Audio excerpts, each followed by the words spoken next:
दोस्तों नमस्कार, मेरा नाम है सूर्यकांत और आप देखना शुरू कर चुके हैं भारत एग्री का हिंदी यूट्यूब चैनल। जैसे कि आप स्क्रीन के ऊपर देख सकते हो, आज का वीडियो होने वाला है धान की फसल के बारे में। और मैं आपको बताने वाला हूं कि 2025 में धान की खेती करने के लिए धान का नर्सरी प्रबंधन हमें कैसे करना चाहिए। अगर आप धान की खेती करने वाले हो तो खासकर आपके लिए ये वाला वीडियो बहुत महत्वपूर्ण है।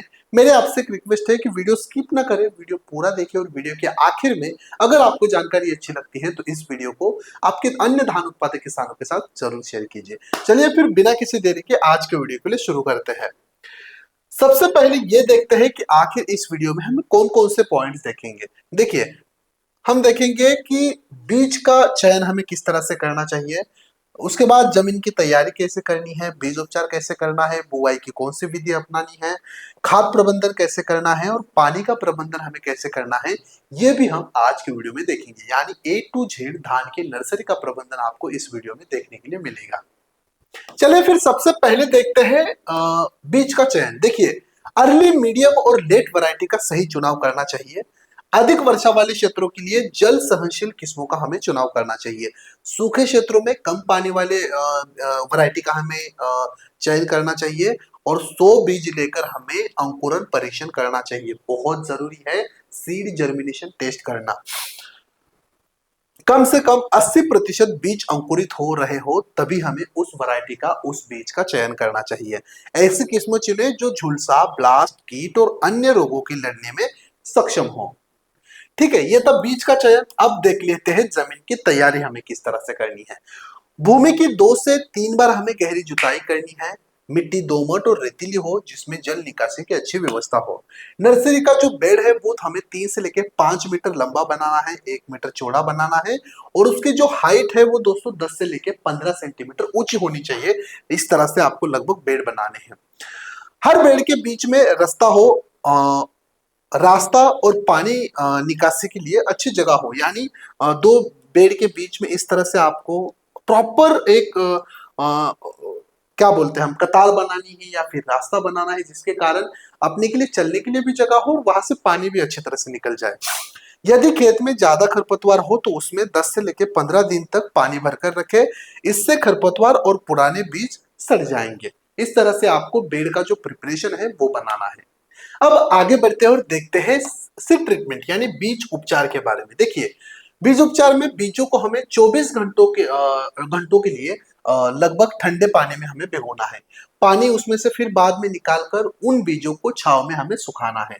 फिर बीजों को फफूंदनाशक और जैविक घोल में 30 मिनट तक हमें डुबोकर उपचारित करना है। अब कौन सा फफूंदनाशक लेने हैं? देखिए, साफ करके एक फफूंदनाशक आता है वो हमें 2 ग्राम लेना है और स्ट्रेप्टोसाइक्लिन सल्फेट हमें 0.2 ग्राम लेना है 1 लीटर पानी के लिए। इन दोनों को 1 लीटर पानी के साथ एक घोल बनाइए और उसमें हमारा जो भी बीज है उनको आधे घंटे के लिए हमें भिगो कर रखना है। उपचार के बाद बीजों को 40 मिनट तक छाया में सुखाए और इसके बाद ही नर्सरी की बुआई करें। यानी देखिए, पहले हमने क्या किया, एक तो 24 घंटों तक उन्हें ठंडे पानी में भिगोया, फिर निकाला, फिर छाव में सुखाया, उसके बाद हमने उसको आधा घंटे तक फफूंदनाशक या फिर जैविक घोल में भिगोया, उसके बाद निकाला, फिर उन्हें सुखाया और फिर बुआई के लिए इस्तेमाल किया। इस तरह से आप उसका बीज उपचार कर सकते हो। आगे बढ़ते और देखते हैं बुआई और बीज दर। बुआई कब करनी है नर्सरी में और बीज दर कितना होना चाहिए। धान की बुआई हमें 15 जून तक कर देनी चाहिए। इसके बाद बुआई करने पर फसल में रोगों का प्रकोप बढ़ जाता है, इसलिए हमें 15 जून से पहले ही धान की बुआई करनी है। बुआई शाम के समय करें क्योंकि यदि आप सुबह बुआई करते हो तो दिन भर की धूप से नर्सरी में पानी गर्म हो जाता है जिससे बीज खराब हो सकते हैं। 1 एकड़ की रोपाई के लिए आपके पास लगभग 6 नर्सरी डाल, मतलब अगर आपको 1 एकड़ की नर्सरी डालनी है यानी 1 एकड़ की फसल लगानी है तो उसकी नर्सरी डालने के लिए आपको लगभग 6 किलोग्राम बीज खरीदने आवश्यक है। ठीक है दोस्तों, ये थी बुआई और बीज दर। अब आगे बढ़ते हैं और देखते हैं उर्वरक के बारे में। यानी धान की नर्सरी के लिए हमें कितना खाद और कितना उर्वरक चाहिए। देखिए, धान की नर्सरी की अच्छी वृद्धि के लिए आपको गोबर जैसी जैविक खाद का उपयोग करना है। इसके लिए अगर आपकी नर्सरी 20 वर्ग मीटर की है तो इसमें आपको लगभग 50 किलोग्राम अच्छी सड़ी हुई गोबर की खाद को मिलाना आवश्यक है। यह हो गई खाद। अब उर्वरक की बात करें तो बीज बोने के 2 से 3 दिनों के बाद आपको 12-32-16 खाद 2 किलोग्राम साथ ही सीवीड 100 ग्राम मिलाकर नर्सरी में छिड़कना है और उसके बाद पानी देना है। ध्यान रखें, बुआई से पहले कोई भी उर्वरक नहीं डालना है हमें नर्सरी में। ठीक है, अब आगे बढ़ते हैं और देखते हैं पानी का प्रबंधन कैसे करना है।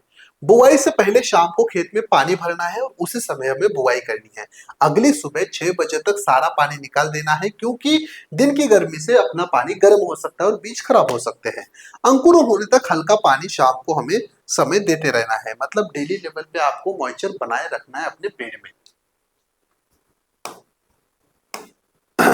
ठीक है दोस्तों, इस तरह से ये जानकारी खत्म होती है।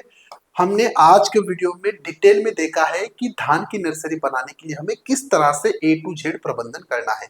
इसके अलावा धान की नर्सरी के बारे में आपके पास अगर कोई सवाल हो तो उस सवाल को कमेंट्स बॉक्स में लिखकर जरूर भेजिए, उसका जवाब हम जरूर देंगे। वीडियो जानकारी कैसी लगी वो भी कमेंट्स बॉक्स में बताइए। जानकारी अच्छी लगती है तो हर बार की तरह वीडियो को लाइक्स, कमेंट और शेयर जरूर कीजिए। मिलते हैं अगले एक नए वीडियो में, तब तक के लिए धन्यवाद।